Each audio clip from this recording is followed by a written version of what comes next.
네, 간밤 마감한 글로벌 시장 상황 전해드리겠습니다.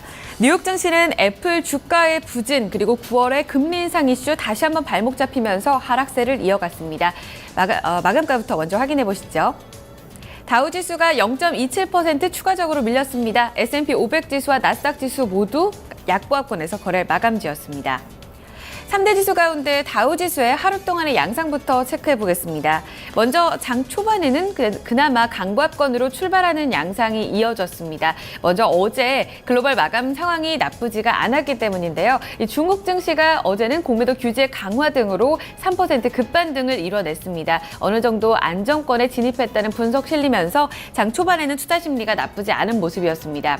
그런 가운데 대내적인 지표들, 대내적인 이슈에 귀를 기울일 경우에는 상당히 시장이 예민해져 있는 상황입니다. 이날 애틀랜타 연은 총재가 금리 인상을 막기 위해서는 미국 경제가 더 악화되어야 할 것이다 라고 말했습니다. 결국은 9월 인상설에 상당히 힘을 얻는 그런 모습이었습니다.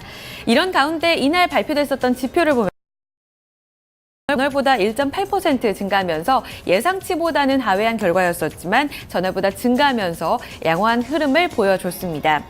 하지만 이번 주 초반에 이렇게 발표가 되고 있는 지표들의 지수에 대한 영향력은 상당히 쭉 금요일에 발표될 고용지표의 결과를 보고 가자라는 심리가 뚜렷한 것으로 나타나고 있습니다. 무엇보다도 지수를 아래쪽으로 이끈 건 이날 애플의 주가 하락이었습니다. 애플 시가총액 상위 종목 1위를 기록하고 있는데요. 이 종목이 3% 넘게 밀리면서 지수에 상당한 부담을 안겼습니다. 로이터 통하면은 중국 경기 둔화와 더불어서 아이폰 판매에 대한 수요 둔화가 우려가 되고 있다라는 소식들이 전해지고 있는데요. 이 부분이 상당한 부담으로 작용되면서 다우지수는 0.27% 장중 저점 부근에서 거래 마감지었습니다. 이어서 S&P 500 지수 확인해 보시죠. 이 대형주들도 대체로 부진한 양상 이어졌습니다. 국제 유가가 이날 저가 매수세 유입되면서 반등에 나섰는데요. 그럼에도 불구하고 에너지 섹터들은 추가적으로 밀리는 양상 이어졌습니다. 이에 더불어서 경기 방어적 섹터인 유틸리티 섹터가 큰 폭의 조정을 받았다는 점 지수 악화시켰습니다. 0.22% 내리면서 2093포인트 선 종가로 마무리 지었습니다. 나스닥 지수까지 확인해 보시죠. 기술주가 상당히 강하지 못했습니다. 아무래도 애플 영향력 강했고요. 외신 쪽에서는 애플이 무너질 경우에 나스닥 지수도 상당히 걱정이 된다라는 우려의 목소리를 내놨습니다. 반면에 나스닥 지수 내에서는 넷플릭스가 그나마 지수의 상승을 이끌면서 추가적인 하락은 좀 제한되는 모습이었습니다. 0.2% 가깝게 밀렸습니다. 5,105포인트 선의 종가로 나스닥 지수 장을 마쳤습니다. 3대 지수 추가적인 하락폭은 제한적이었습니다만 그래도 하락을 이어갔다는 점에서는 상당히 부담스러운 위치에 놓여 있다라는 의견들이 많이 나오고 있는데요. 아무래도 지수의 발목을 잡았던 건 9월 인상설에 대한 힘이 가장 강했던 것으로 보입니다. 자세한 내용들은 외신 통해 들어보도록 하죠. 우성문 기자. 네, 뉴욕 증시에 영향 미쳤던 소식들 외신 통해 함께 살펴보겠습니다. 앞서 들으신 것처럼 금리 인상 가능성이 커지면서 투자 심리가 악화되는 모습이었는데요. 특히 이날에는 연준 위원들 사이에서 9월 금리 인상을 지지하는 발언이 나오면서 증시에 악재로 작용했습니다. 자세한 소식 월스트리트 저널 통해 함께 살펴보시죠. Atlanta Fed's Lockhart, Fed is close to being ready to raise short-term rates. 현지 시간으로 어제 이 월스트리트 저널에 따르면 데니스 로카트 애틀랜타 연은 총재는 이 저널과 인터뷰를 가졌는데요. 이 자리에서 미국 경제는 9년 만에 처음으로 금리를 인상할 준비가 되어 있다라고 발언을 했습니다. 이와 함께 로카트 총재는 9월에 금리를 올리지 않으려면 미국의 지표가 엄청나게 악화되어야만 할 것이라고 말했는데요. 따라서 사실상 9월에 금리를 올릴 가능성이 크다는 발언으로 해석이 되고 있습니다. 이와 함께 로카트 총재는 현재 경제는 모든 준비가 되어 있고 9월이 적절한 시점이라고 다시 한번 강조했는데요. 특히 로카트 총재는 미국의 고용시장이 금리 인상을 위한 여건을 만들었다고 평가했습니다. 실제로 지난 6월 미국의 실업률은 5.3%대를 기록하면서 7년 만에 최저치를 나타내고 있는데요. 지난주에는 제임스 블라드 세인트루이스 연은 총재 역시 월스트리트 저널과의 인터뷰에서 9월 금리 인상을 지지한 바 있습니다.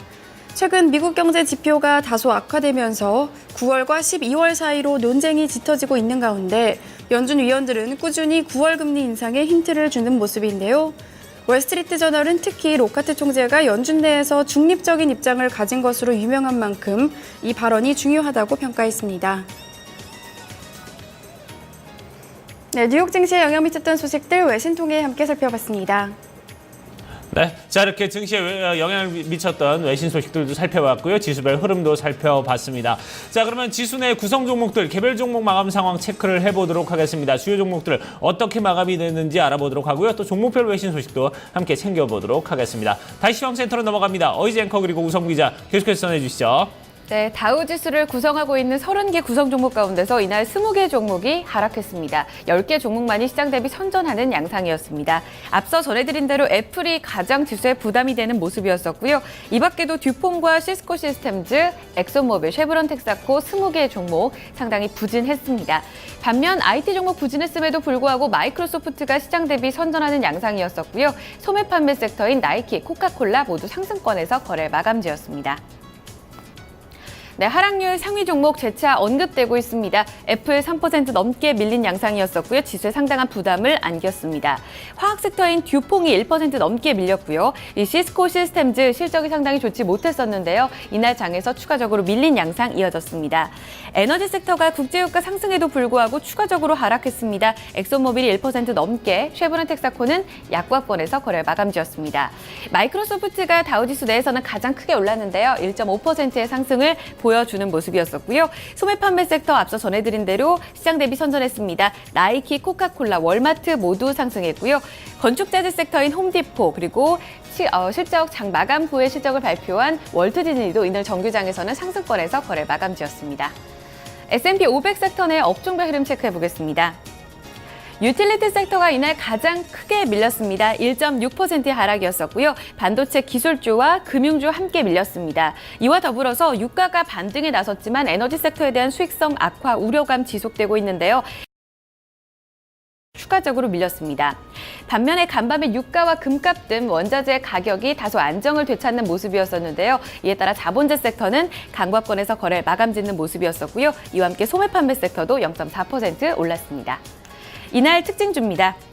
애플 보시죠. 추가적으로 밀리면서 어제 그리고 오늘 그저께와 그 전날 간밤이죠. 다우지수 내에서 가장 큰 폭으로 조정을 받는 종목이 됐습니다. 5거래 연속 내리면서 110달러 선까지 내려앉는 모습이었는데요. 외신에서는 본격적인 조정에 대한 우려도 나타내고 있습니다. 이 집중하고 있는 중국 시장에서 1위 시장 점유율 1위 자리를 샤오미에 뺏긴 점, 이와 더불어서 아이폰 판매가 꾸준히 호조를 기록할지 시장 투자자들의 의구심이 커지고 있는 자리입니다. 3.2% 내리면서 114달러 선에서 종가가 마무리됐습니다. 한 종목 더 확인해 보시죠. 나스닥 지수와 S&P 500 지수 내에서 상당히 호조를 기록했던 종목 넷플릭스입니다. 구겐하임 증권사에서 투자 의견을 매수 추천 리스트에 올렸고요. 이와 함께 목표 주가를 160달러 선까지 높여 잡았습니다. 지난 2년 동안 주가가 상당히 긍정적인 흐름을 보여왔다는 점, 이와 함께 추가 상승 여력, 성장성에 대해서 상당히 기대감을 표했습니다.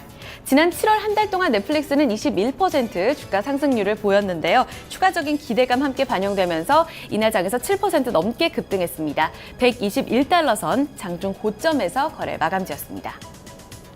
그 밖에 앞서 전해드린 대로 장 마감 후에는 월트 디즈니가 실적을 발표했는데요. 자세한 내용들 외신 통해 들어보도록 하죠. 우성문 기자.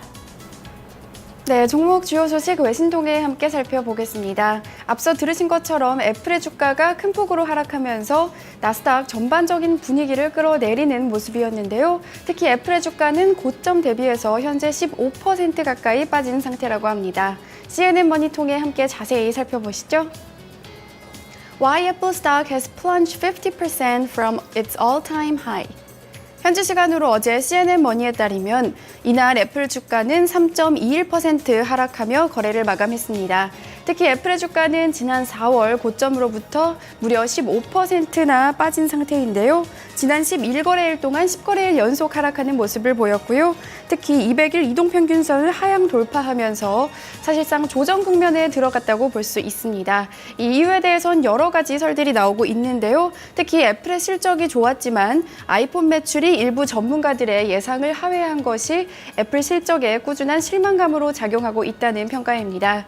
실제로 애플의 이 주가는 실적이 발표된 이후로 꾸준히 하락 흐름을 걷고 있는데요.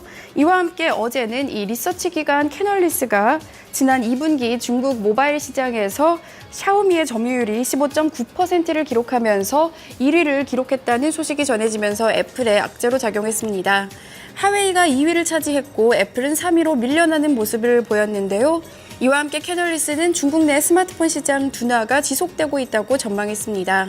이런 가운데 국내 기업들의 경쟁이 치열해질 것이라고 전망하면서 애플에게는 악재로 작용하는 모습이었는데요.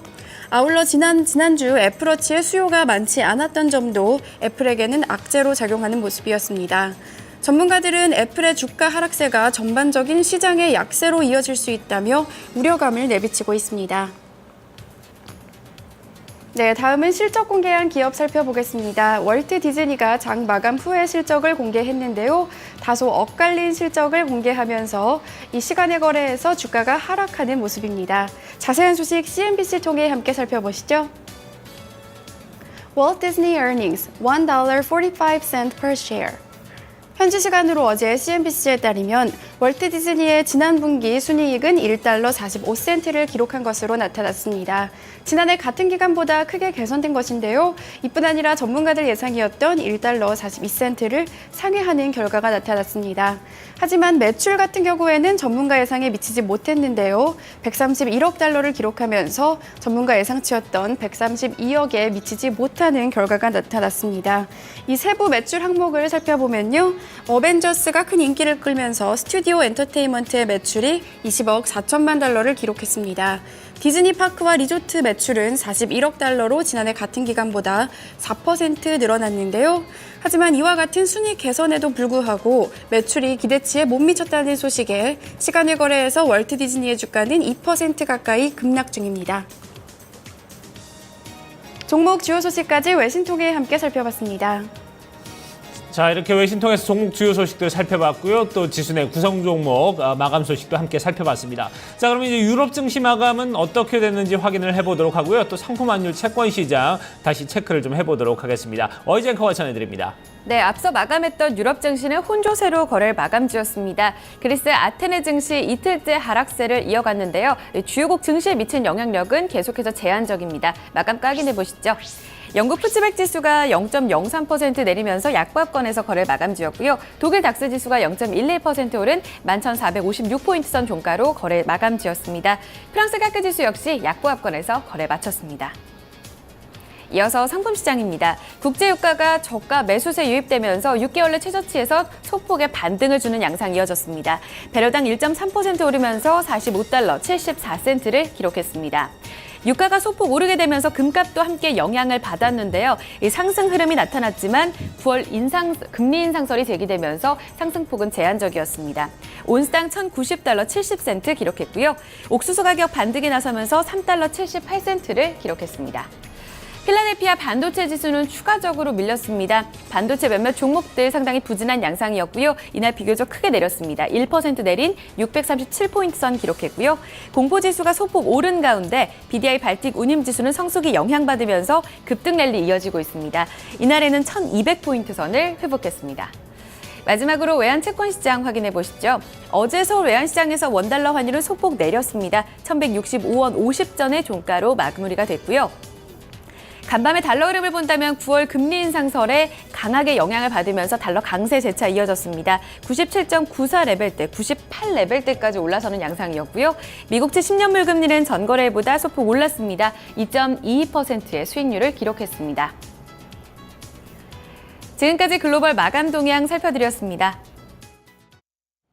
네, 자 이렇게 글로벌 마감 동향 모두 살펴봤습니다. 어제 이제 국무회의에서 이 14일 임시 공휴일로 이제 지정이 됐죠. 그러면서 지금 휴가철에다가 조금 더 이제 어떻게 경기 좀 부양을 위해서 조금 더 이제 촉진을 하는 이제 그런 조치들을 취했는데, 자 계속해서 좀 휴가철 좀 더운 날씨들도 좀 이어지고 있습니다. 오늘도 이제 서울 같은 경우는 31도에 소나기까지 좀 내려서 좀 다소 습한 날씨가 이어진다고 하니까요. 이런 부분 여러분들께서 조금씩 이제 더위를 피하는 방법들 좀 찾으셔야 되지 않을까 하는 생각이 드네요. 자, 토마토 모닝쇼 1부 순서 여기서 모두 마무리 짓도록 하고요. 저희 잠시 후에 2부에서 다시 뵙도록 하겠습니다.